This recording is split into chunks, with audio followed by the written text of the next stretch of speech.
¿cómo celebramos Sukkot? ¿Qué hacemos? ¿Cómo se hace una Sukkah? Entonces, como la Torá no nos dice cómo se hace, es aquí donde venía un poco este ventajismo farisaico, que si retrocedemos 2000 años, ellos comenzaban a discutir, bueno, ¿cómo vamos a celebrar Sukkot? La Torá no nos da información de cómo debe ser una Sukkah, no lo dice. Así que aquí nos enfrentamos a una discusión lingüística. Es como que yo me ponga a discutir qué es una choza y qué es una enramada o qué es una especie de, qué sé yo, de mesón, etcétera. Entraríamos a discutir con campesinos, con indígenas. Oye, indígena, ¿qué es una choza para ti? ¿Qué dimensiones tiene? ¿Cómo se construye? ¿Cuándo deja de ser? ¿Cuándo no deja de ser? Estas eran las discusiones que tenían. ¿Dónde encontramos esas discusiones? Estas discusiones las encontramos en un tratado de la Mishnah que se llama justamente Sukkah. Tratado Sukkah del Talmud de Babilonia dice lo siguiente, he sacado algunos apartes.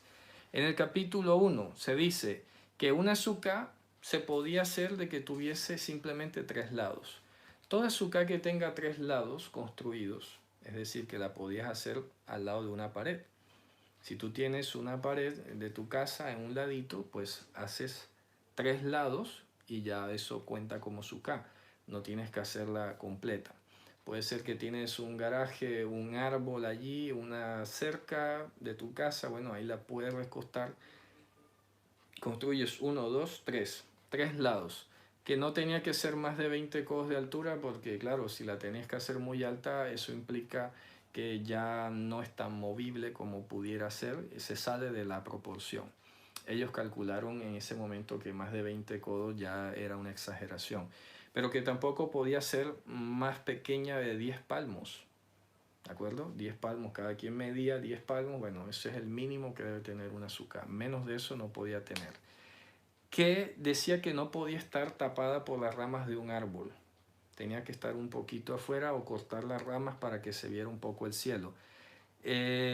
También decía algo muy curioso y es que algunos rabinos decían, y esto era permitido, repito, con toda certeza se lo estoy diciendo porque estoy leyéndole a partes de la Mishnah, se podía hacer la azúcar en forma piramidal, así como vemos a veces las tiendecitas de algunos indígenas americanos o indígenas en otras partes del mundo que son piramidales, ¿de acuerdo?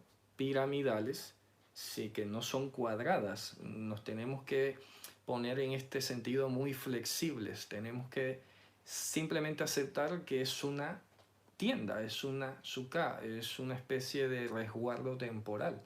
Entonces se pueden construir también piramidales, ¿de acuerdo? Eso lo dice, ¿dónde lo encontramos, hermano? Eso está en el tratado Sukkah de la Mishnah, capítulo 1, Mishnah número 11, puntual, directo, para que sepan dónde está escrito. Que esto no me lo estoy inventando yo por querer marcar alguna novedad.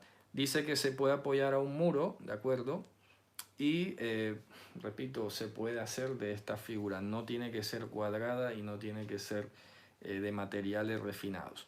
Ahora, ¿qué más dice en cuanto a la elaboración? Acerca de los elementos, si una vez lo explicaba, algunos se estarán preguntando, pero aquí dice que palmera datilera, que sauce de arroyo y que mirto. ¿Y dónde voy a encontrar yo esos elementos?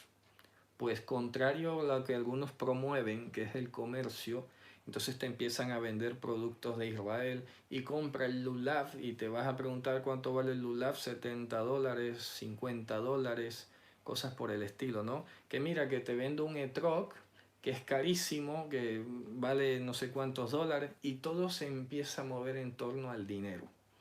Pues resulta que tenemos un testimonio bíblico de que no había esa rigidez en cuanto a los elementos para celebrar Sukkot. ¿Dónde lo encontramos? Nehemías.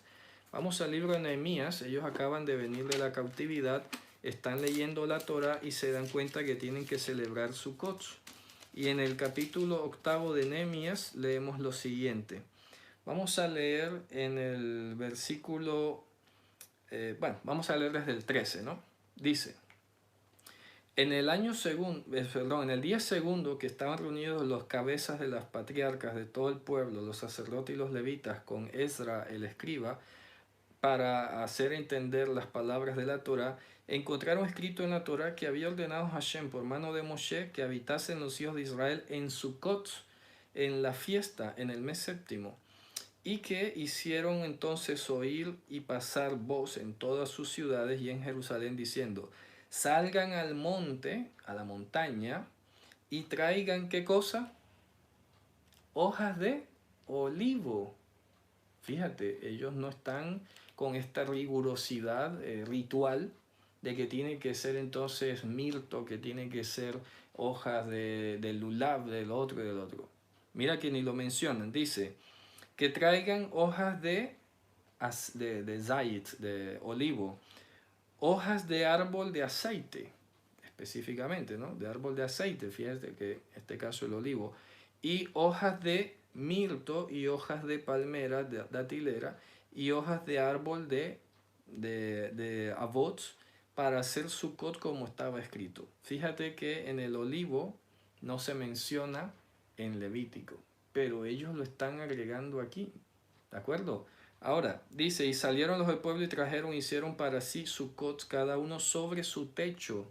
Mira qué interesante. Cada uno sobre su techo y en sus patios y en los patios de la casa de Elohim y en las calles, en la puerta de las aguas y en la plaza, en la puerta de Efraín. Hicieron toda la asamblea, los que habían regresado del cautiverio, Sukkot, y habitaron en Sukkot, porque no habían hecho así. Y aquí dice, desde los días de Yeshua bin Nun. A ver, esto es un modismo, no quiere decir que nunca antes hubiera celebrado Sukkot desde los días de Josué. Que a propósito, miren que aquí Josué se llama Yeshua, que es lo mismo que Yehoshua. Esto ya lo explicó un montón de veces. Yeshua es el mismo nombre de Yehoshua. Y en esta cita lo está recalcando. Que no se había hecho así desde los días de Yeshua bin Nun, los hijos de Israel, hasta este día. A ver, que es una especie de exageración. Repito, no es que en los días de David no se haya celebrado Sukkot. No es que en los días de los reyes no se haya celebrado Sukkot, sino que es una forma de decir desde hace muchísimo tiempo no se celebraba. Pero no hay que tomárselo tan literal tampoco, ¿no? Bien, entonces, estamos viendo, repito, que en esta conmemoración el tema central es la Sukkah y ya he explicado dos puntos importantes, que puede tener solamente tres lados junto a una pared o un muro, que se puede hacer en forma piramidal, ya les puse la cita. Ahora, vamos a ver, se podía hacer, por ejemplo, en un barco, si alguien iba a un barco y se lo pillaba a la fiesta, podía hacer una azúcar en el barco, podía hacerla en carretas, de estas que llevan los animales, o inclusive hasta en la jiba de los camellos. Así lo dice la Mishnah en el capítulo 2, versículo 3. O sea que esto te está reflejando que no hay razón como para que no procures hacer una azúcar, por muy modesta que sea. No se dejen mover por el tema de que tiene que ser de estos productos y de estas categorías y de estas características. Que el mismo Talmud decía que hasta en la jiba de un camello la podías hacer. Tú te imaginas, ¿no? Iba la gente con su animal y ahí montaba su cuadrilátero o su pirámide y ahí se metía y valía, servía. Fíjate tú, ¿no? Para que vieras que no había pretexto. Luego dice, a la hora de comer, que esto es otra pregunta muy frecuente. En la Mishnah capítulo 2 versículo 6 se decía que la regla de comer en la Sukkah se pudiera exigir solo en el primer día. ¿De acuerdo?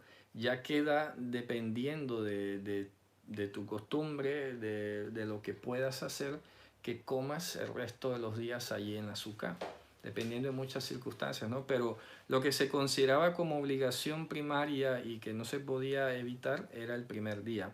Algunos proponían que si no podías comer el primer día, valía para el día final, pero esta posición como que no tuvo mucha aceptación.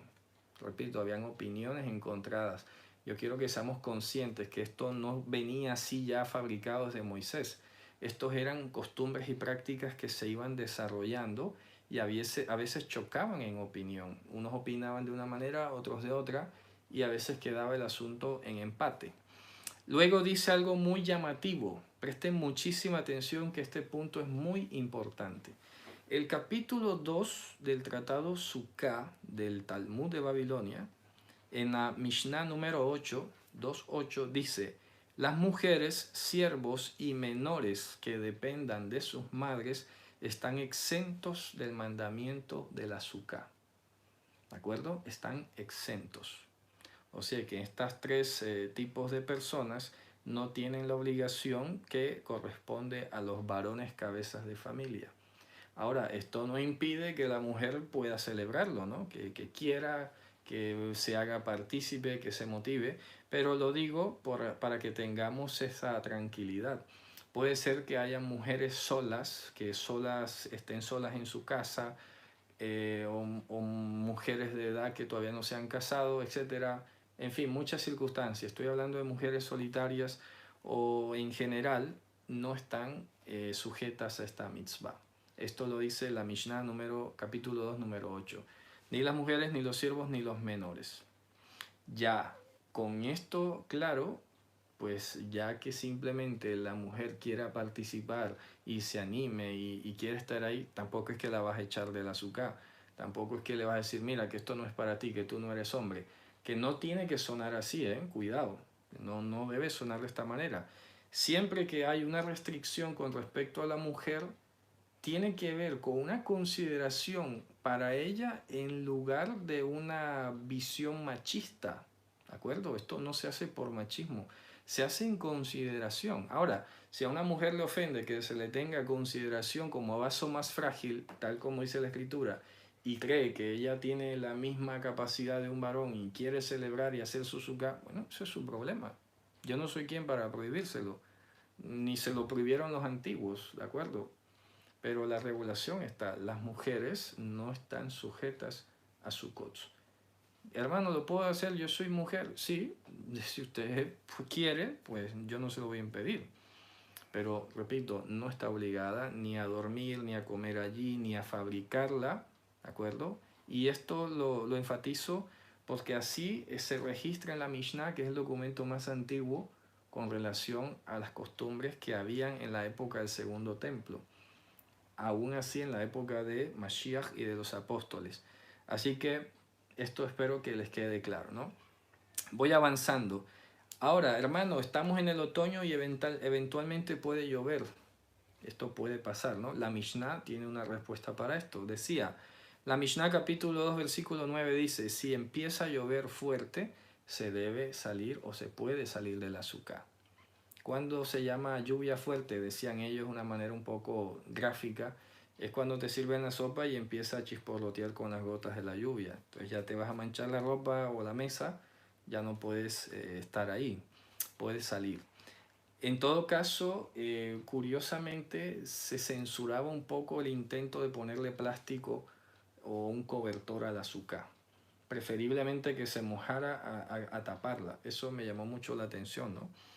Pero bueno, nosotros tenemos que, repito, sortear las situaciones con relación a a las circunstancias en las que nos encontramos. Por ejemplo, hay muchos hermanos que viven en apartamentos. ¿Qué hacen estos hermanos? Que no pueden armar un azúcar porque, por ejemplo, yo sé que muchos lo hicieron y con esto no quiero condenarlos de ninguna manera, ni decirle, mira, hiciste mal o qué sé yo. A ver, que tradicionalmente el azúcar no se hace dentro de la casa, ¿de acuerdo? El azúcar tiene que estar siempre fuera de la casa. Yo no puedo decirte, bueno, no pasa nada si la haces adentro. No puedo decirte eso.